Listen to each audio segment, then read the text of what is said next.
Hi guys, and welcome back to Mummy Cooks Homemade. And this is what we ate last week. So this was fish and chips from the actual chip shop this time, because last Monday was the day that's spam fritter in a bun, because that's just what I like. Because Steve took the kids to Butlins for the day. Right, I told him to take the skin off to show you the meat wasn't burnt. It's got char siu marinade on it with all that sugar it caramelises. But it ain't burnt. Chinese rice and tender stem. And a fry up. A small fry up. I mean small as in the amount of stuff I've put on there. Homemade quiche made by Steve's fair hand. With some rabbit food and some homemade little roast taties. Next night, we all just had wraps. Something simple. And the next was just a simple pasta bake, smoky bacon pasta bake. Some garlic bread. And it's Sunday, so it is cottage pie. And I'm doing the filling in here because I've got the kids' uniforms to sit down and iron. And Caitlin now has shirts. So I'm all feeling sorry for myself at this point, taking it out on the pan. I hate ironing shirts, I really do. I know some people enjoy ironing shirts, but I'm not one of them. So in this multi-cooker, I've got 500 grams of steak mince, 1 onion diced, and then we're going to put in a stick of celery diced. I'm also going to use the celery leaves.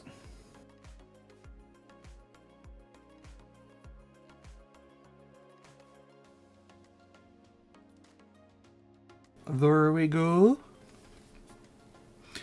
And tearing up 400 grams of mushrooms. I did it this way because number one, it's faster, and number two, it's easier for Caitlin to pull them out. But that was a waste of time anyway because she just left every bit of it. So yeah, it was one of them moments where you think, why do I bother? But whatever. Now I'm just going to chop some carrots to go in there. So you can see there's quite a lot of veg already in this. We do have quite a lot on the side as well.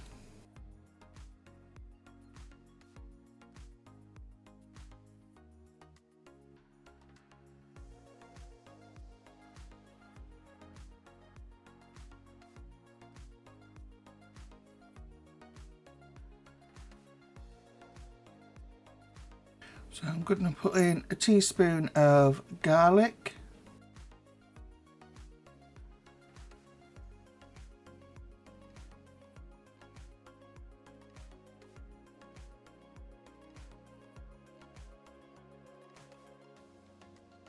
This is on the saute function at the moment. I know a lot of you who watch me have bought this. I've had mine a bit now and it's still non-stick, washes within seconds. Some basil. I find this pot absolutely fantastic. And when the day comes that it gives up the ghost, I shall be buying another one. Add in a bit of water.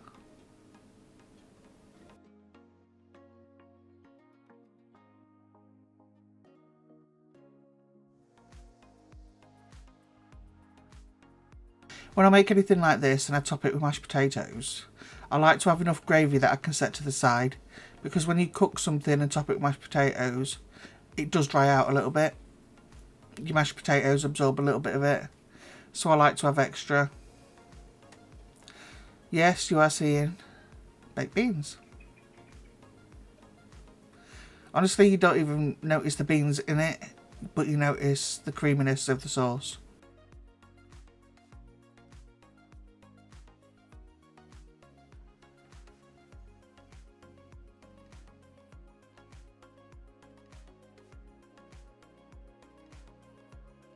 Beans are good for you. You can also get the low sugar variety if you want to choose. That's a beef stock pot going in. So Steve's beans are getting a little tough now, so all I do is run a peeler down each side of them, just to take away that stringy part. So here I'm just changing it to the high on slow cooker function for 4 hours and just leaving it.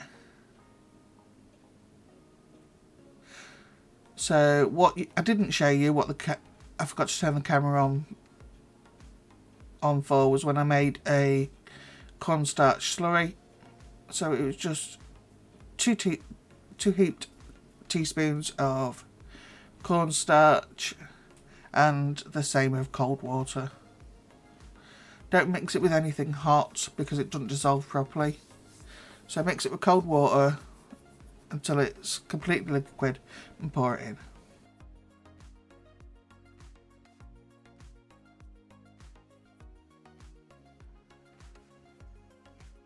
I'm just going to do some potatoes, ready for the mashed potatoes.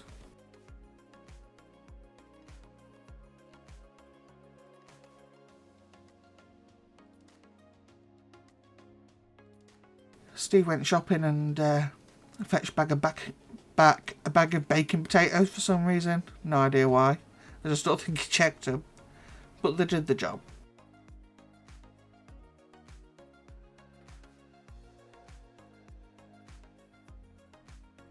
I've got the dog behind this chair chasing her own tail, so if you can hear anything, it's not me making them noises.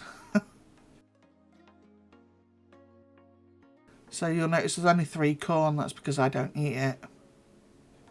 And these beans from the garden are just for Steve and Caitlin.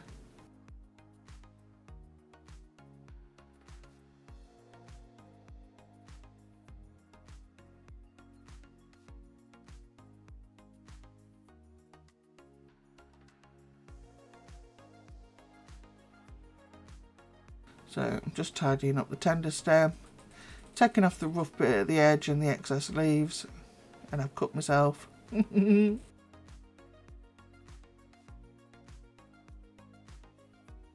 Not bad, it's just literally a trickle. So there was tender stem as well and cabbage. So there's all that veg in it and then all the veg as well that I'm going to steam. So it was a healthy dinner yesterday. If you don't count all the cheese and the butter I put in the mash. Just ignore that bit.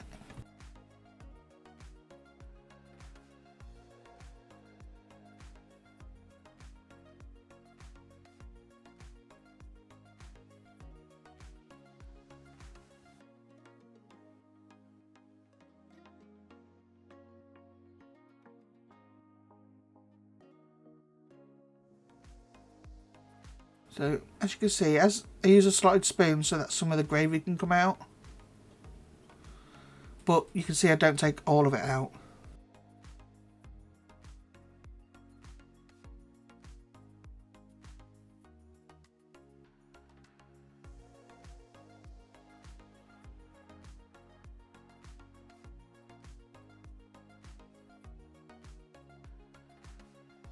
There's still plenty of gravy in that dish.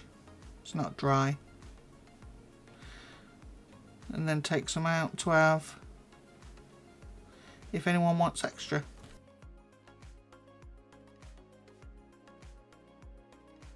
How anyone can eat dry mash is beyond me. And Steve doesn't eat mash normally, but he does in stuff like this. So it literally took me about 2 minutes to wash. And then just put it back.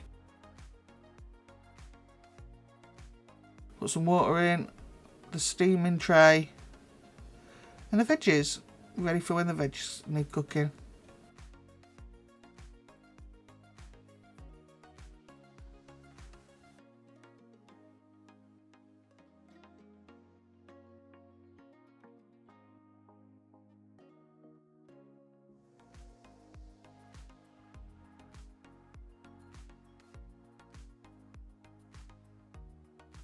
And I cooked these for 19 minutes as usual, and they were all done perfectly.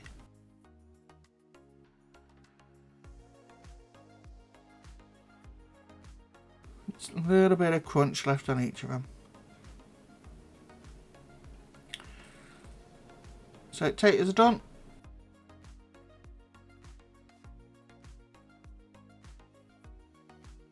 Salt, pepper, milk and butter.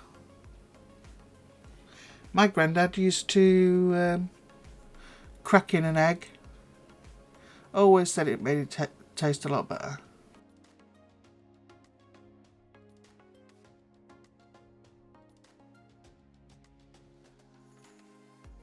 And then Grandma on the other side used to put mayo in hers.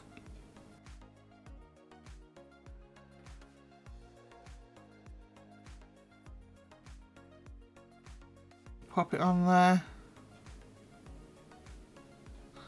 And it was just the right amount, luckily.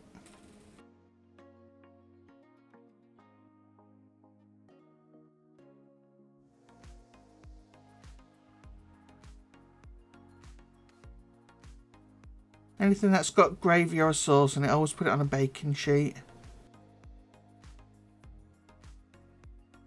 Otherwise it's going to end up a mess in the bottom of your oven.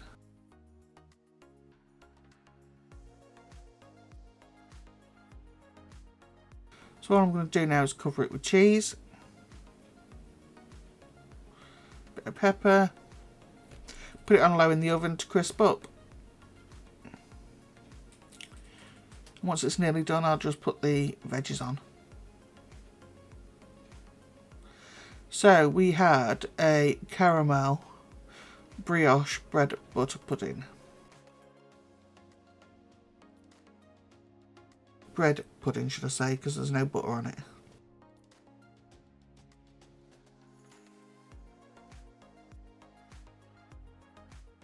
I will put the amount of ingredients used in the description underneath the video.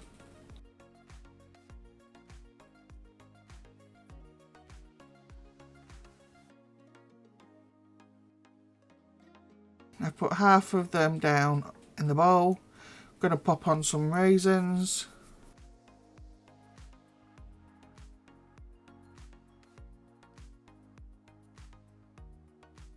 Squish it down.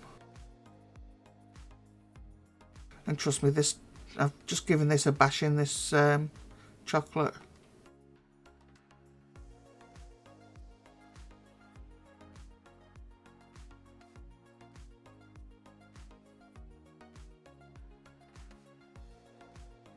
So in goes the eggs.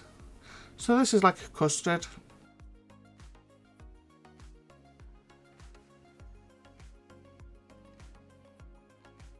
Mix them up first. Dog's waiting because she can smell cheese.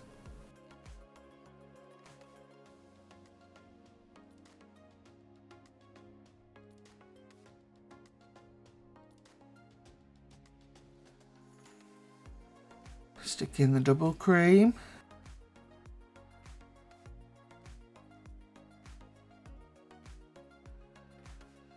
Milk has gone in there as well. I don't know if he's gone past that. Milk has gone in there as well. A couple of tablespoons of brown sugar.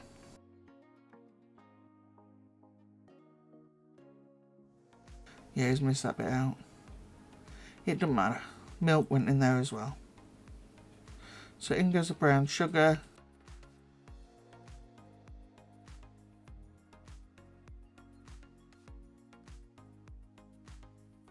And a big tablespoon of caramel. Now, of course, you can add more caramel if you wish to.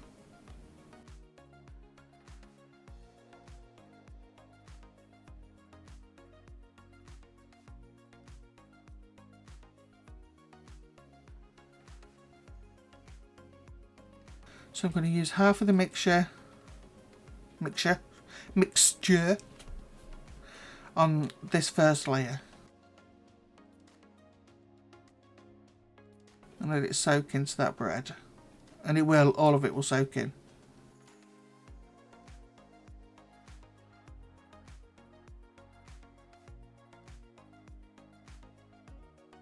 This is just brioche finger rolls that I had, so I use these. Don't waste bread, guys. If you need to use it up, perfect thing to use it up for. Squishing it down, it'll stay in there, trust me.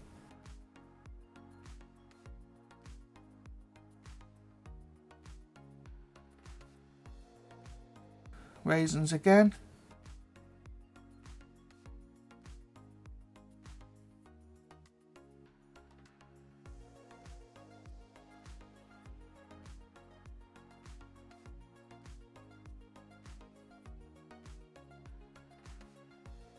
Some bashed up chocolate. You can of course use chocolate chips.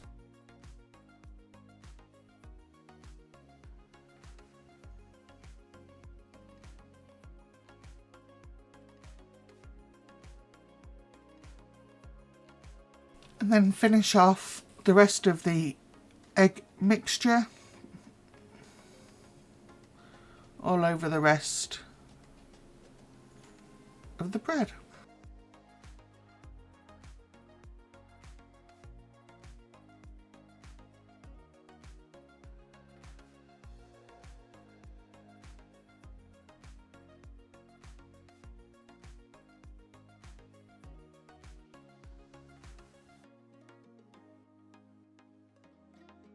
And this is just some demerara sugar, and this is going to add some crunch on top.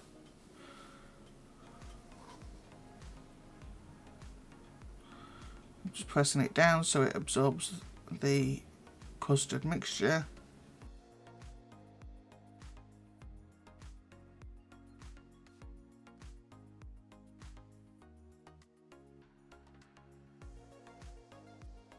And that's it, as easy as that.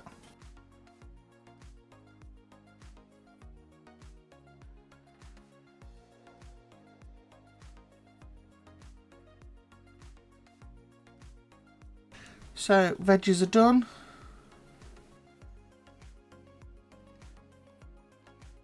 You see they're not overcooked. That's why I think 19 minutes is about the right time in this steamer.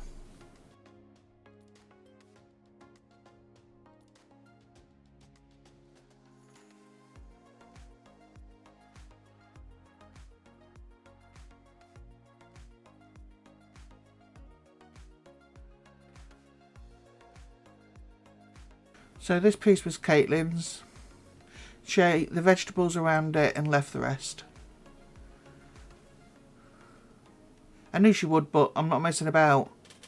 Every time she says she don't like something, making another meal. I'm not doing it anymore. She can eat it or she can't. She had some veggies and she had the pudding, so she was fine. And there was the pudding. Nice and crispy on top, puffed up.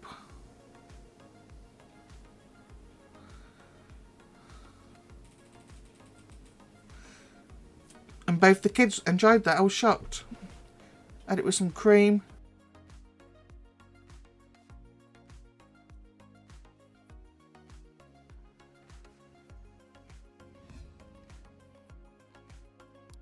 And that was that.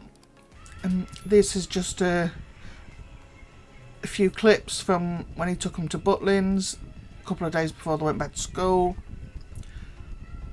So it'd have been Monday last week.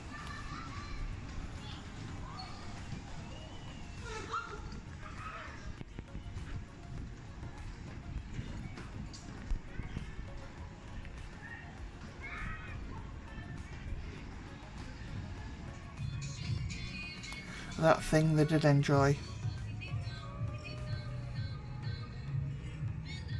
So that's it. Thank you guys for watching. Don't forget to like, comment and subscribe. Share it if you can. Hit the notification bell and I'll see you for a Lidl haul on Wednesday. Bye guys.